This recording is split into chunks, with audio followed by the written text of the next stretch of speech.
Don't know why I'm still wearing my jacket. I'm really shitting myself because I'm wearing like a really dark lip that like thingy's off, and I'm wearing a really white shirt and I'm clumsy, so I'm scared. So today's prompt is mental health and support. So I've decided to make today about how to support somebody when they have mental health illness. I'm very lucky in the fact that my friends, my family and my boyfriend all support me quite a lot. Also people I work with support me. Like I don't really have any negative people in my life that like make it more difficult, but I have had people in my life and not everybody's always been understanding of my mental illness, so I have had moments in life that are difficult because people don't understand and they're not supportive and they don't know what to say. So this is a video for anybody that has somebody in their life that has anxiety. I know it's not easy to support somebody with anxiety, especially when you've not had to go through it before, but you can support somebody with anxiety. I know it's hard, but you can. So my first tip for somebody that is supporting somebody with anxiety is to forget everything you think you know about anxiety. So anxiety is seen as something that everybody suffers with, but to me it's definitely not something everybody suffers with. Everybody suffers with nerves and stress, but anxiety is something that's very deep rooted, very debilitating, very controlling. It's something that completely changes your life, affects your everyday life as well. It's not something that everybody suffers with, in my opinion. So forget everything you think you know about anxiety and just start afresh. This is like a chance to learn completely about anxiety without things that you think you might know about it. I know that might sound quite harsh, but you don't really know about anxiety yet until you have experienced it or experienced it through somebody else. It's not what the media says it is. It's not just feeling a bit stressed about things. It's really, really severe sometimes. Of course, you need to listen to the person that you are trying to help. You need to listen to what they say. Sometimes they don't know what they want, but if you just listen to anything they have to say, don't judge anything they say, just listen to what they have to say. Even if it's something that to you sounds really bizarre or irrational, don't get frustrated with what they're saying. They know that it's irrational, they know that it's not always helpful what they're saying, but listen to what they're saying. It's really important not to kind of brush anything under the carpet that they're saying or say you're going to be fine, you're going to be alright. That's really not helpful. If you just listen to them, say okay, I understand what you're saying, is there anything I can do to help you?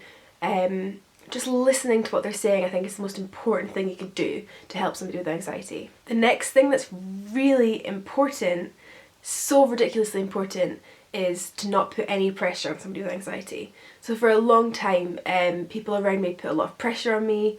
I've said before, but a family member said to me, you're going to have to get better by next spring, and I was like, I can't do that because I can't just clip my fingers and for everything to go away.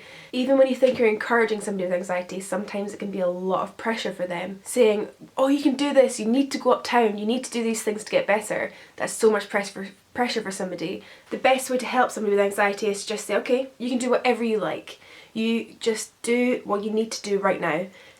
Saying to them things like, we can go uptown if you want to, we can do these things if we want to, and if you need to leave, we need to leave, and that's absolutely fine.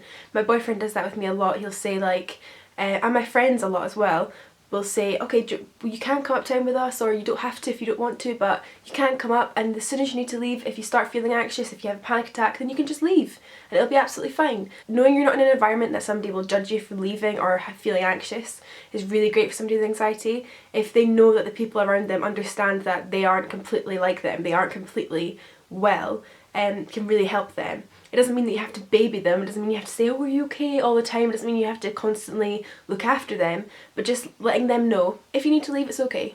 You don't even have to do this thing, it's completely up to you. Something that you should always do is to try and help somebody with anxiety, is to say to them, do you want to do this, or are you doing it because you feel like you should? Oh my god, shut up. A lot of people with anxiety will do something because they feel like they should do it rather than because they want to do it, and that just, they'll never be able to, it'll be really difficult for them to do that thing if they're just doing it because they feel like they should. If they feel like they should go to their friend's birthday party because their friend might be annoyed at them if they don't, or that kind of thing, then it's not going to be very effective, and it's not always going to go to plan. If they're doing it because they want to go to their friend's birthday party but they're finding it difficult, that's when you should encourage them. So if somebody said to you, I really want to go to my friend's birthday party so much, but I'm just so anxious to go because of the people there, or because of the transport, or because of this and that, then you say to them, well, we'll do it. we're going to do this and we're going to do it together. I'm going to help you. We can get a taxi, we can get a bus. I'm going to help you the whole way through. I'll get you home when you need to. I know this is a lot, but for somebody with anxiety, you don't understand how much that means to them. That is like giving somebody a lifeline. It's like helps them so much, but only if they want to do it. You have to make sure they want to do it. Another thing you could do is try to understand what kind of anxiety that person's suffering with.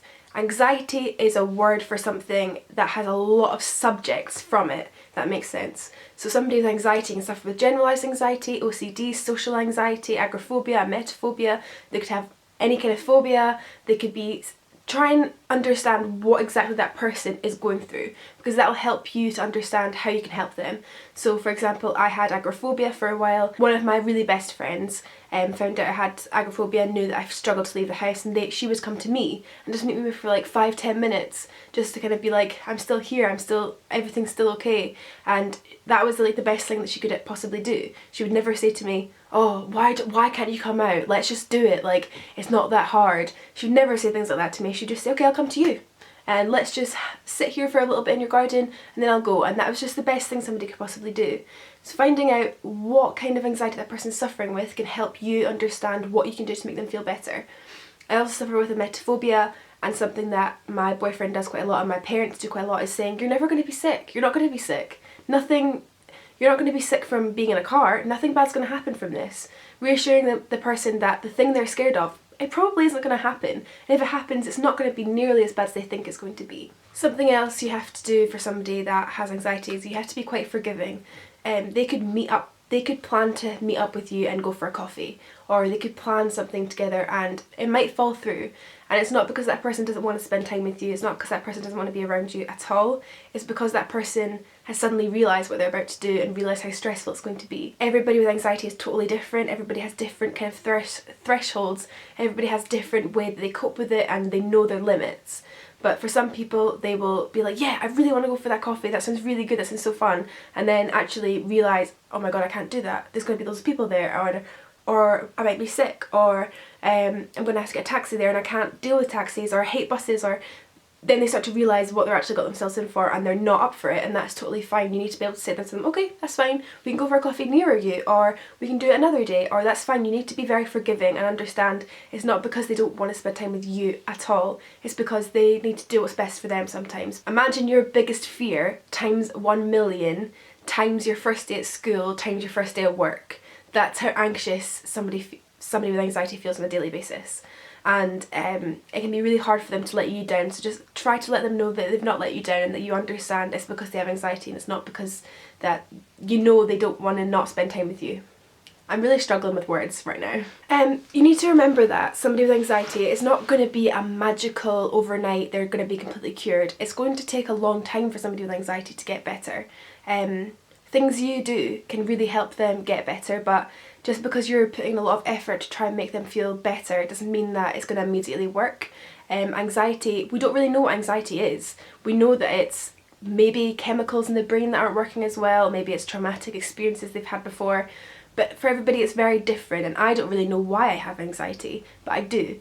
And that's what you need to work with, the fact that they do have anxiety. Whatever you do to help them with anxiety, that's fantastic, but it's not going to just be an overnight thing where they're better. It's going to take a really long time.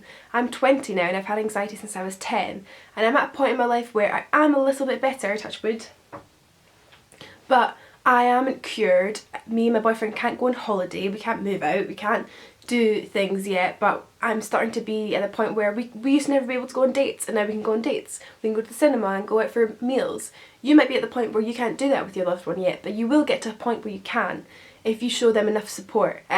This isn't your issue, like this isn't something that you have to put on yourself a lot. It's really lovely that you care enough about the person that you love to try and help them, but at the end of the day it's up to them to help themselves, it's up to doctors to try and help them as well. Don't put this all on you and don't say it's like all your fault, or it's never your fault, it's never anything you've done wrong. You're absolutely, I bet you're a fantastic person. I've never met you, but I bet you're great. But this is more about them as a person. It's nothing you've done wrong, just remember that. I hope this video gave you some tips and maybe some tips on how to tell your family to support you, or if you're somebody with a loved one with anxiety, you maybe know how to go about it maybe a bit more. Make sure you do some research as well online of how to help people with anxiety, because there's loads of things out there. There's so many people that suffer with anxiety, and that means there's so many loved ones with somebody that suffers with anxiety. So do your best. I'm sure you're a very great person. I'm sure you're doing really well. Thanks so much for watching this video, and I'll see you tomorrow. Bye!